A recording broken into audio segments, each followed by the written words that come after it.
마가복음 3장 7절로 9절까지 함께 읽겠습니다. 예수께서 제자들과 함께 바닷가로 물러가시니 갈릴리에서 많은 사람이 따라왔다. 또한 유대와 예루살렘과 이두메와 요단강 건너편과 많은 사람이 그가 하신 모든 일을 소문으로 듣고 그에게로 몰려왔다.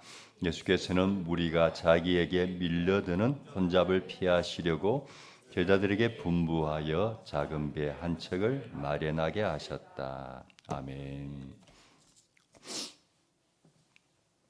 오늘 말씀을 통해서 물러날 때와 나아가야 할 때라는 제목으로 말씀을 전하겠습니다. 신앙생활에서 중요한 것 중에 하나가 저는 균형이라고 생각합니다. 한쪽으로 치우치지 않는 균형 잡힌 신앙이 필요하다고 생각하고 또 건강한 신앙생활을 하면 이런 삶의 균형이 따라온다라고 생각합니다. 예를 들면 새들도 비상하기 위해서는 두 날개의 균형이 필요하죠. 한쪽 날개로만 날 수는 없습니다. 두 날개가 같이 기능을 발휘해야 되죠. 마찬가지로 우리 신앙에도 그런 균형이 필요한데 예를 들면 말씀과 기도의 균형이 필요하죠. 말씀과 기도가 우리 신앙의 가장 중요한 두 날개와 같아요. 근데 균형이 필요하거든요. 한쪽으로 치우치면 안 돼요. 말씀만 너무 강조하면 머리만 커지는 그런 신앙인이 될 위험이 있고 또 어떤 교회에서는 기도를 너무 강조하죠. 기도만 강조하죠. 그러면 잘못하면 약간 그 신비주의 혹은 맹목주의 같은 신앙이 될 위험이 있어요. 그래서 균형 있게 말씀과 기도가 함께 가야 하죠. 그런 균형이 우리의 신앙의 모든 부분에 다 필요합니다. 믿음과 행함의 균형도 필요하죠. 믿음으로 살지만 또 삶으로 살아내는 행함도 필요하고요. 또 하나 중요한 게 뭐냐면 심과 사역의 균형입니다. 사역과 심의 균형. 이것도 굉장히 중요한 부분입니다. 저는 예수님이 이 부분을 참 잘 하셨다고 생각해요. 예수님은 사역과 심의 균형을 기가 막히게 잘 하신 분이다라는 생각이 듭니다. 오늘 말씀을 한번 보겠습니다. 7절 보겠습니다. 같이 한번 읽겠습니다. 예수께서 제자들과 함께 바닷가로 물러가시니 갈릴리에서 많은 사람이 따라왔다. 또한 유대와 저는 잘라도 될 것 같은데 예수께서 제자들과 함께 바닷가로 물러가셨다고 했습니다. 성경을 보니까 예수님은요 가끔씩 물러나십니다. 물러나실 때가 가끔씩 있어요. 예수님이 언제 어떤 상황에서 물러나셨는지를 성경에 가만히 보니까 제가 한 차례 보니까 세 가지 이유가 있었어요. 예수님이 물러나실 때 세 가지 이유 때문에 물러나셨어요. 첫 번째, 첨예한 대립의 상황일 때 물러나셨습니다. 오늘 본문도 어느 정도 그런 이유 때문에 물러나신 것 같아요. 자, 우리가 이미 살펴보았지만 예수님과 바리새인이 계속 충돌하죠. 계속 부딪힙니다. 사사건건 부딪힙니다. 그 부딪힘이 갈수록 더 심해집니다. 극도로 예민해집니다. 그랬을 때 그 바리새인들이 결국은 어떤 결정을 하게 되죠? 지난주에 살펴보았던 내용이죠. 6절 봅시다. 같이 읽습니다. 그러자 바리새파 사람들은 바깥으로 나가서 곧바로 헤롯 당원들과 함께 예수를 없앨 모의를 하였다. 그 갈등이 심각해지니까 결국 이들이 예수님을 없애기로 결정합니다. 저 양반 그냥 두면 안 되겠다. 제거하자, 죽이자라고 결정합니다. 주님이 이 분위기를 분명히 감지하셨을 겁니다. 그래서 7절에 본 말씀처럼 물러나셨어요. 근데 저는 생각할 때 그들이 예수님을 죽이려고 하기 때문에 물러나신 것이라고 생각하지 않아요. 왜냐? 예수님은요, 죽음을 두려워하지는 않으셨어요. 그런데 물러나신 이유는 아직 주님에게 이루어야 할 뭐가 있죠? 사명이 있습니다. 그 사명을 완수하는 게 중요하거든요. 그래서 아직은 때가 아니에요. 그래서 지금은 물러나셨다고 생각해요. 우리도 마찬가지입니다. 우리 인생을 살아가면서요, 때로는 물러나야 할 때가 있어요. 예를 들면 인간관계에서 계속해서 갈등이 생기고 대립이 첨예해질 때는 한 발 물러날 필요가 있습니다. 그러면서 해법을 찾아가는 거죠. 계속 부딪히는 것만이 최선이 아니에요. 한 발 물러나서 냉각기를 한번 가져보는 거죠. 그러면 생각지 못했던 새로운 방법이 보이기도 하고 길이 보이기도 하고 깨달음이 오기도 하고 그런 조금의 어떤 여유가 생기는 거죠. 한 발 물러나서 상황을 좀 객관화시키고 좀 이성적으로 냉철하게 판단해 볼 때 새로운 어떤 시각과 깨달음이 오면서 뭔가 답이 보이기도 합니다. 그래서 때로는 한 발 물러나서 여유를 가질 필요가 있습니다. 주님은 그렇게 물러나셨다가 다시 나아가야 할 때는 과감하게 나아가십니다. 나아가면 죽는데도 불구하고 말림에도 불구하고 나아가야 하겠다고 생각하면 죽음을 불사하고 나아가셨어요.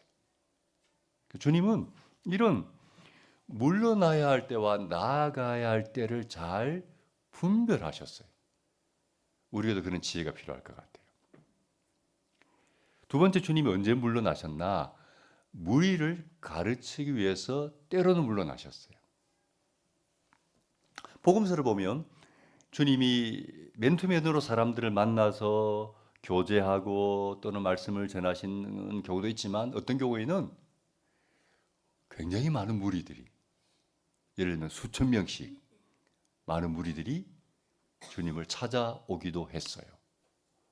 여러분, 우리 지금 이 시대에도 뭐 수천 명을 모아놓고 뭔가 강연을 하거나 집회를 하기가 쉽지가 않거든요. 그런 공간이 사실은 별로 없어요. 하물며 예수님 시대에 그 수천 명을 대상으로 주님이 말씀을 가르치기가 만만치 않았겠죠. 그래서 주님이 어떻게 하셨냐면 그럴 때는 도심에서 시내에서 일하시지 않고 물러나셔서 한적한 곳으로 바닷가나 들이나 산으로 가셨어요. 왜요? 그 많은 무리를 가르치기 위해서. 마태복음 5장을 한번 봅시다. 5장 1, 2절. 오늘 일독 성경 본문이 마태복음 5장이죠. 5장 1절 26절까지인가 아마 다 읽지는 않으셨을 텐데. 자, 5장 1, 2절을 보겠습니다. 함께 읽습니다. 예수께서 무리를 보시고 산에 올라가 앉으시니 제자들이 그에게 나아왔다. 예수께서 입을 열어서 그들을 가르치셨다. 여러분, 마태복음 5장에서 7장은 성경에서 유명한 장입니다. 뭐가 유명하죠? 그 유명한 산상수훈, 산상보훈이라기도 하고 산상수훈이라고 하는데 예수님이 말씀하신 산상수훈이 마태복음 5장부터 7장까지 있습니다. 산상수훈의 내용은 충격적인 내용입니다. 그 유명한 말씀을 어떻게 전하셨냐? 오늘 본문에 보니까 주님이 많은 무리를 보시고 그들을 가르치기 위해서 의도적으로 산으로 올라가셨어요. 한번 띄워볼래요? 그렇죠? 무리를 보시고 그들을 가르치기 위해서 의도적으로 산으로 가셨고 제자들이 나와왔을 때 그들에게 입을 열어서 말씀을 가르치기 시작했는데 그게 바로 산상수훈입니다. 마태복음 13장 봅시다. 같이 한번 읽어보겠습니다. 시작. 그날 예수께서 집에서 나오셔서 바닷가에 앉으셨다. 많은 무리가 모여드니 예수께서는 배에 올라가서 앉으셨다. 우리는 모두 서 있었다.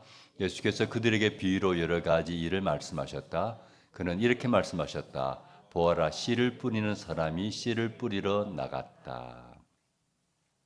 여러분, 마태복음 13장은 또 유명한 장입니다. 씨 뿌리는 비유가 기록되어 있는 장입니다. 근데 이 비유도 가만히 보면 주님이 집에 계시다가, 쉽게 말하면 시내에 계시다가 나오셔서 바닷가에 앉으셨어요. 근데 많은 무리가 모여들었습니다. 그래서 주님은 배에 올라가 앉으셨고 무리는 물가에 서 있었습니다. 그리고 그들에게 비유를 말씀하십니다. 마치 이런 분위기죠. 제가 강단에 서 있는 것처럼 주님이 작은 배 위에 올라가 있고 청중들은 바닷가 백사장이겠죠. 쫙 서 있고 그들에게 이제 말씀을 전하는 거예요. 그러면 이제 해풍이 뒤에서 불면서 주의 말씀이 막 이렇게 사고 이렇게 청중들에게 전달되었는지도 모르겠어요. 이렇게 대중들에게 가르치는 사역을 산이나 들이나 바다로 나오셔서 하셨다가 그 사역을 마치면 다시 시내로 들어가요. 또 사람들을 만나고 말씀을 전하고 그렇게 사역하신 거죠. 가르치기 위해서 때로는 물러나셨어요. 세 번째, 왜 예수님이 물러나셨나? 쉼과 충전을 위해서 물러나셨습니다. 복음서에 기록된 예수님의 생애를 가만히 묵상해 보면 일정한 패턴이 발견이 돼요. 어떤 패턴? 물러남과 나아감의 패턴이 있어요. 주님은 열심히 사역을 하다가 갑자기 확 물러나세요. 그리고 좀 이따 다시 앞으로 나아가세요. 계속 이 패턴이 반복이 돼요. 왜 그렇게 하셨을까? 오늘 여러분과 사실은 가장 많이 나누고 싶은 부분이 바로 이 부분입니다. 왜 주님은 물러남과 나아감을 반복하셨을까? 왜 그게 필요하셨을까? 여러분, 복음서에 나타난 예수님의 삶을 보면요, 그 누구보다도 열정적으로 사셨어요. 한시도 시간을 허투루 쓰는 법이 없어요. 쉴 틈이 없을 정도로 바쁘게 사셨어요. 그런데 주님은 영적으로 전혀 고갈되거나 힘든 적이 없었어요. 늘 풍성했어. 늘 충만했어요. 그 비결이 뭘까? 바로 이 물러남과 나아감의 패턴을 잘 유지하셨기 때문에. 주님은 열심히 사역하다가 말씀드린 것처럼 때로는 물러나십니다. 왜요? 충전을 위해서. 이게 굉장히 중요한 부분이에요. 그리고 우리가 많은 경우 놓치는 부분이기도 합니다. 자, 기억합시다. 주님은 잘 물러나신 분이시다. 주님은 잘 물러나신 분이시다. 이거 마음에 오늘 담고 갔으면 좋겠어요. 주님이 물러나실 때는 의도적으로 조용한 곳을 찾아가셨어요. 조용한 산속이나 안 그러면 들로 아주 조용한 곳을 찾아가셨어요. 대부분 혼자 가셨습니다. 늘 붙어 다니던 제자들도 떼놓고 혼자서 가셨습니다. 왜요? 오로지 하나님께 집중하기 위해서 철저하게 혼자가 되셨어요. 여러분, 우리도 충전이 필요할 때가 있어요. 자동차를 몰고 가면 연료가 게이지가 위험 신호를 알리면은 주유소에 들려서 채워야 됩니다. 마찬가지로 우리도 인간이기 때문에 정서적으로 또는 육체적으로 영적으로 흔히 하는 말로 앵꼬가 될 때가 있어요. 내 지금 육체적인 어떤 상태가, 정서적인 상태가, 영적인 상태가 바닥이 보일 때가 있어요. 제가 지금 조금 그래요. 약간 지금 바닥이 보일랑말랑해. 그걸 본인은 알죠. 다른 사람 잘 모르지만 본인은 알아요. 그래서 보통 목회자들이 연말쯤에 한번 한 해를 정리하고 새로운 목회 구상을 위해서 기도원에 보통 다녀오거든요. 이유가 있어요. 그래서 충분히 기도하고 묵상하면서 하나님 주신 음성을 듣고 뭔가 영적인 충만함을 경험해야 새로운 믿음의 시각이 보이고 새로운 어떤 안목이 열리거든요. 그래서 하나님 이거 원하시는구나 이렇게 해서 새로운 목회 계획을 세우는데 너무 바빠가지고 못 갔어. 지금 좀 바닥이 보여요. 그래서 한번 신년회라도 갈 생각인데 우린 그런 존재입니다. 정서적으로 고갈될 때가 있어요. 육적으로 고갈될 때가 있어요. 물론 영적으로도요. 그럴 때는 채워야 돼. 앵고 나기 전에 채워야 돼. 어떻게 해야 되는가?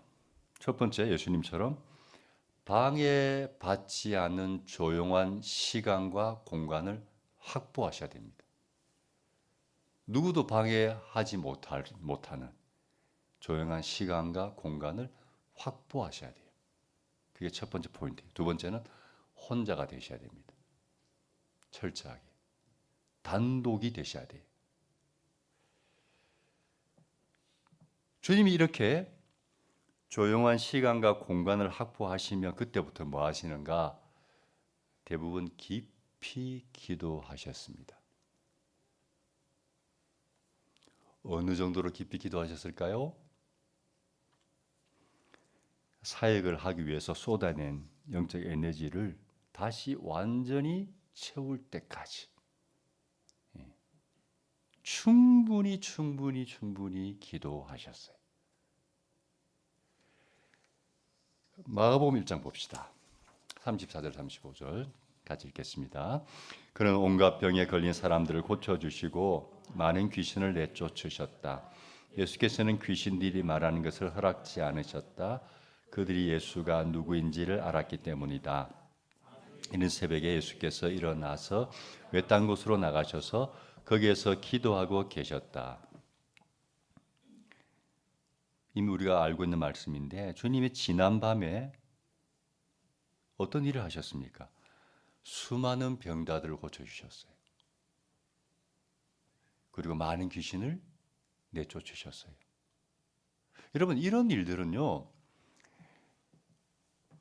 굉장히 에너지가 필요한 일들입니다. 한 사람 한 사람 안수해주고 온갖 질병이 다 있잖아요. 그 수많은 사람들 한 사람 한 사람 안수기도 해주시고 또 그 중에는 귀신 들린 사람이 있었거든요. 귀신 들린 사람들은 통제가 안 돼요. 발작을 일으키고 막 장정이 달라붙어도 귀신 들린 사람 감당 못합니다. 그런 귀신들을 내쫓으시고 엄청난 영적 에너지가 필요한 일들을 지난 밤에 밤늦게까지 하셨어요. 굉장히 피곤하셨을 거예요. 그런데 주님 보니까 새벽같이 일어나셔서 어디로 가셨어요? 외딴 곳으로 가셨어요. 제자들에게 알리지 않고 혼자 조용한 장소를 찾아가셨어요. 왜요? 제 충전이 필요했기 때문이죠. 그리고 그곳에서 기도하십니다. 얼만큼? 오래도록. 제자들은 푹 자고 일어나서 보니까 예수님이 없어. 어디 가셨나? 막 여기저기 찾다가 딱 만났어요. 아주 오래도록 충분히 기도하셨어요. 그리고 충분히 채워지면 다시 사역의 현장으로 나아가셨어요. 또 사람들을 만나고 가르치고 치유하고 때로는 마귀를 내쫓고 그러다가 충전이 필요하면 또다시 물러나서 회복의 시간을 가졌어요. 늘 이 패턴 유지하십니다. 그렇기 때문에 지치지 않고 사역을 할 수 있었던 것 같아요. 자, 성경 한 구절 더 봅시다. 마태복음 14장. 같이 읽습니다. 먹은 사람은 여자들과 어린 아이들 외에 어른 남자만도 5천 명쯤 되었다. 예수께서는 곧 제자들을 재촉하여 배에 태워서 자기보다 먼저 건너편으로 가게 하시고 그동안에 무리를 헤쳐 보내셨다. 무리를 헤쳐 보내신 뒤에 예수께서는 따로 기도하시려고 산에 올라가셨다. 날이 이미 저물었을 때 예수께서는 홀로 거기에 계셨다. 자, 21절을 보면 어떤 사건이 있었다는 이야기죠? 오병이어의 사건, 우리가 아는 보리떡 5개와 물고기 2마리로 수천 명, 어른 남자만도 5천 명이니까 뭐 여자와 아이가 합치면 뭐 10,000명이 넘어가는 그런 엄청난 사람들을 먹이는 기적을 일으킨 이후였어요. 근데 그 엄청난 일을 하고 나서 주님이 바로 하신 일이 있습니다. 22절을 보니까 어떤 일입니까? 제자들을 비롯해서 모든 사람을 다 보내는 거예요. 무리들도 다 보내고 심지어 제자들도 앞서 다 보내요. 그리고는 이번에도 혼자가 되셨어요. 혼자가 되셨어요. 어디로 가시죠? 23절 보니까 산으로 올라갔어요. 왜요? 기도하기 위해서 가셨어요. 왜요? 지금이 바로 또 새롭게 충전해야 할 때임을 아셨기 때문이죠. 늘 하던 패턴입니다.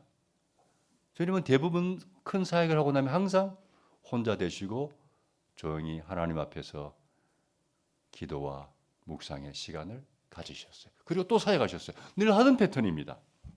그런데 이번 경우에는 조금 다른 면이 저는 있다고 생각해요. 다르다기보다는 좀 복합적인 이유가 있었다고 생각합니다. 영적 에너지를 많이 쏟아내기도 하셨지만 또 다른 이유가 있었다. 설명을 드리면 오병이어 기적은 그 기적을 현장에서 경험한 이스라엘 백성들에게는 적어도 5천 명 이상이니까 그 시대로 굉장히 많은 숫자죠.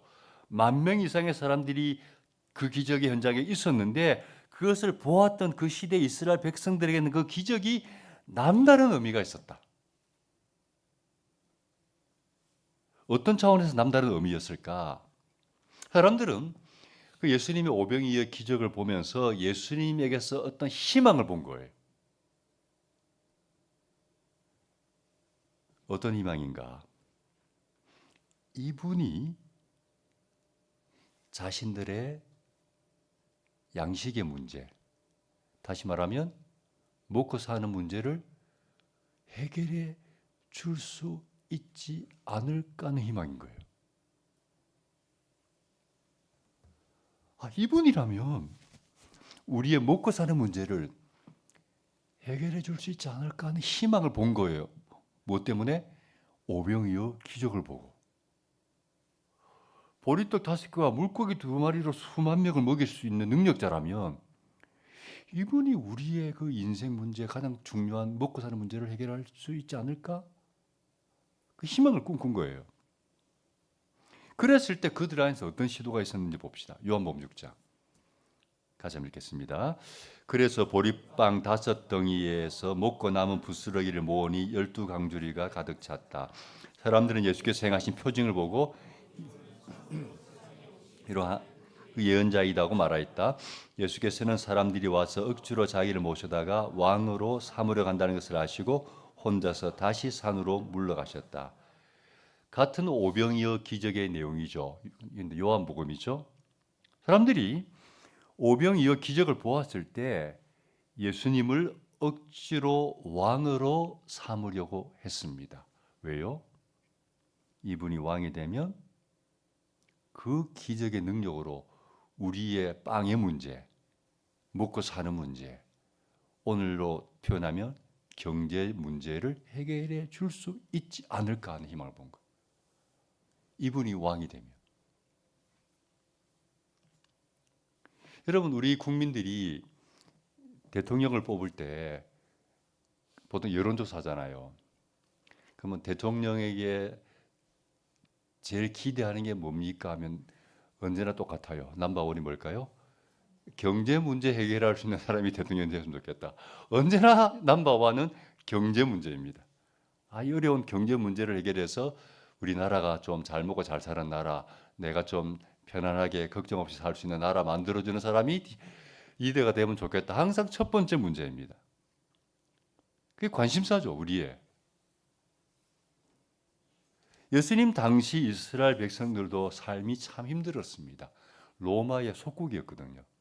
로마 황제가 통치하고 식민지였거든요. 그 삶이 얼마나 버거웠겠어요. 하루하루가 버거운 삶을 사는 거죠. 먹고 살기 힘든 시대를 살아가는 거죠. 그런데 예수님이 단지 빵 5개와 물고기 2마리로 몇천 명을 먹여요. 야, 이분이 왕이 되면 그 문제가 해결되겠구나 희망을 본 거예요. 그래서 이분을 왕으로, 당신이 왕이 되세요. 근데 예수님은 어떻게 하시죠? 볼까요? 요한복음 6장 다시 한번 볼까요? 혼자서 다시 산으로 물러가셨습니다. 피했습니다. 어디로? 산으로. 왜요? 지금이 뭐 할 때다? 기도해야 될 때이구나. 그런데 이전에 물러날 때와 조금 다른 이유가 있다고 제가 조금 전에 말씀드렸습니다. 이번에 주님이 물러나신 이유는 영적 에너지를 많이 썼기 때문이라기보다는 백성들이 당신 자신을 왕으로 삼으려는 것에서 강력한 유혹을 느꼈기 때문이라고 생각해요. 어떤 의미에서 유혹일까요? 여러분, 주님이 이 땅에 오신 목적은 영광을 받기 위해서 온 게 아니죠. 왜 오셨어요? 우리를 구원하기 위해서 오셨어요. 우리를 구원하기 위해서는 고난을 받으셔야 돼요. 죽으셔야 돼요. 그것이 주님이 이 세상에 오신 목적이에요. 그게 주님의 주신 사명이에요.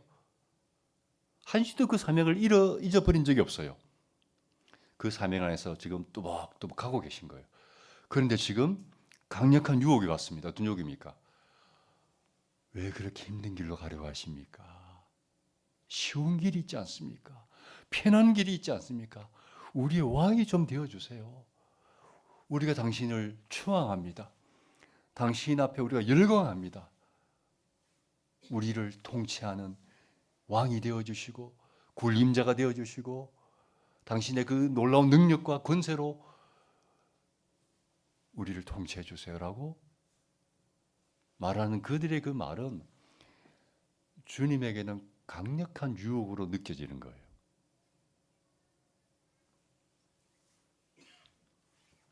주님이 그들의 요구 가운데 심각한 위험이 내재되어 있음을 감지하십니다. 그냥 군중들의 말이 아니라 그들의 그 요구 자체가 인류를 구원하려고 하는 하나님의 그 거룩한 계획을 파괴시키려는 무서운 함정이 그 안에 담겨 있음을, 어쩌면 그 하나님의 인류 구원이라는 그 거룩한 목표를 깨트리려는 사단의 괴계가 담겨 있음을 주님이 느끼신 거예요. 그래서 의도적으로 군중들과 제자들에게 자신을 격리시킵니다.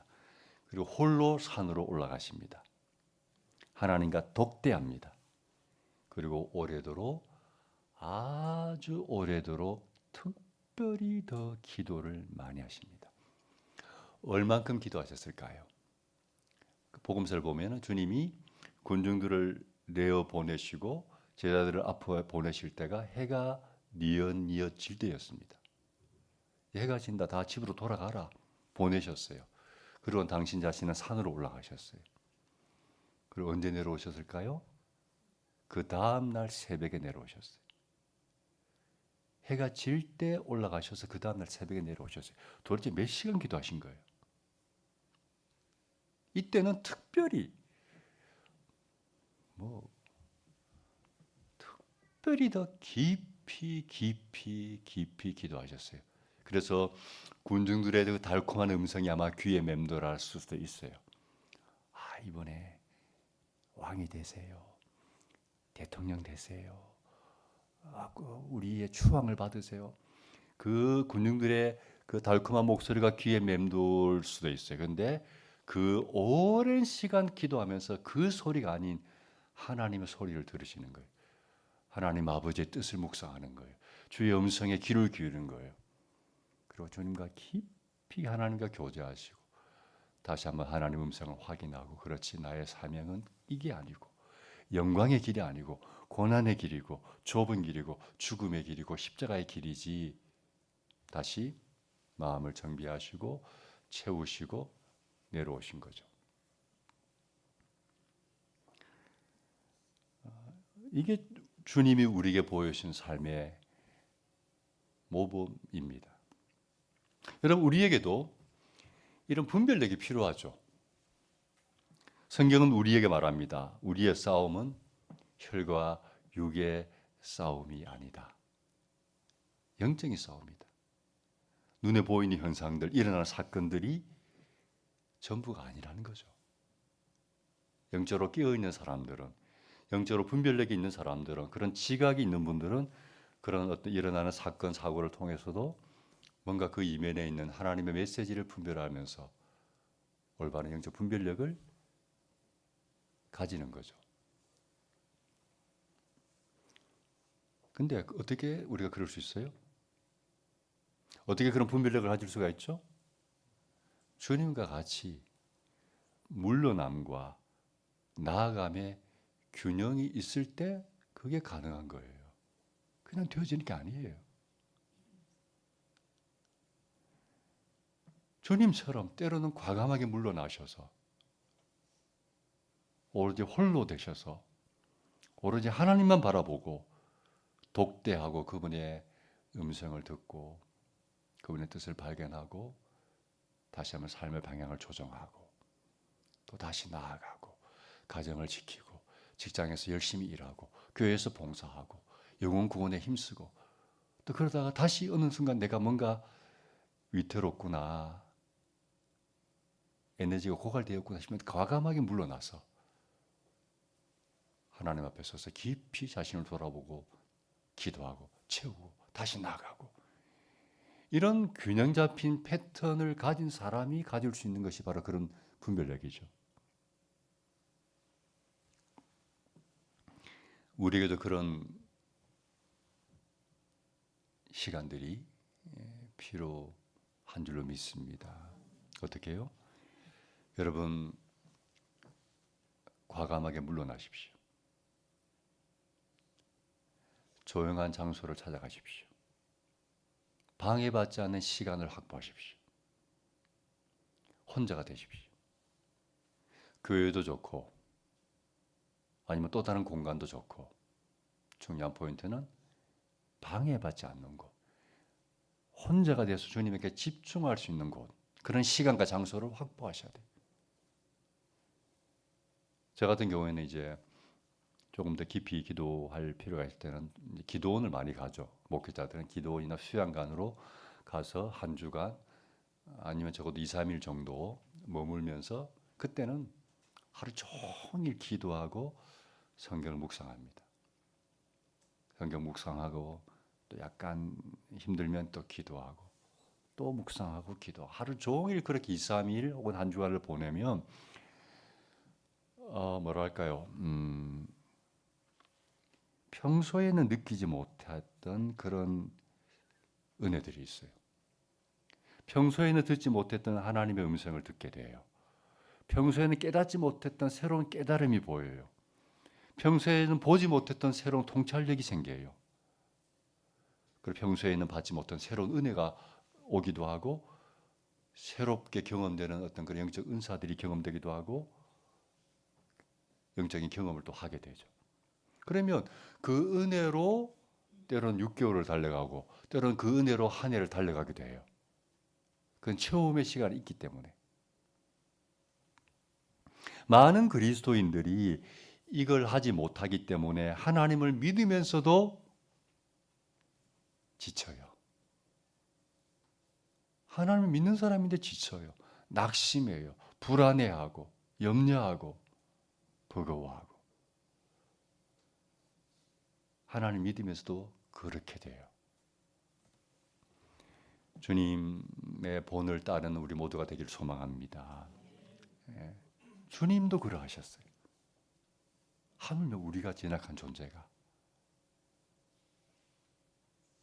그런 시간 없이 과연 믿음의 삶을 살아낼 수 있을까? 그건 불가능합니다.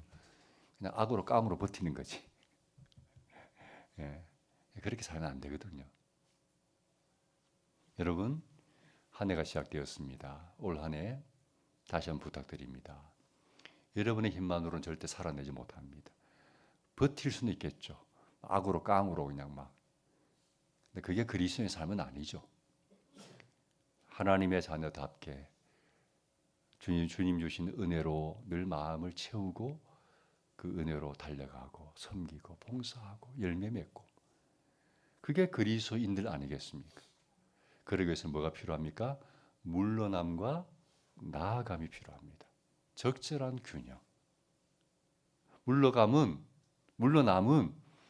하나님과 나만의 조용한 시간을 의미합니다. 반드시 필요합니다. 누구에게나 필요합니다.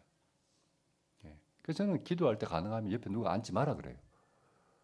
누가 옆에 앉아 있으면 기도할 때 신경 쓰여. 그래서 좀 가족이라도 좀 떨어져라.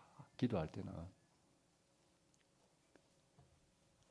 그냥 말씀 묵상과 기도가 아니라 방해받지 않고 기도하고 묵상할 수 있는 환경, 집중할 수 있는 환경, 깊이 있게 할 수 있는 환경을 만들어라. 그럼 주님이 우리에게 새로운 은혜를 주실 줄로 믿습니다. 그 은혜로 살아가는 겁니다. 그 은혜의 힘으로 가정을 지키고 직장생활을 하시고 교회를 넉넉히 섬겨 나가는 우리 근대 가족이 되기를 축복합니다. 아멘.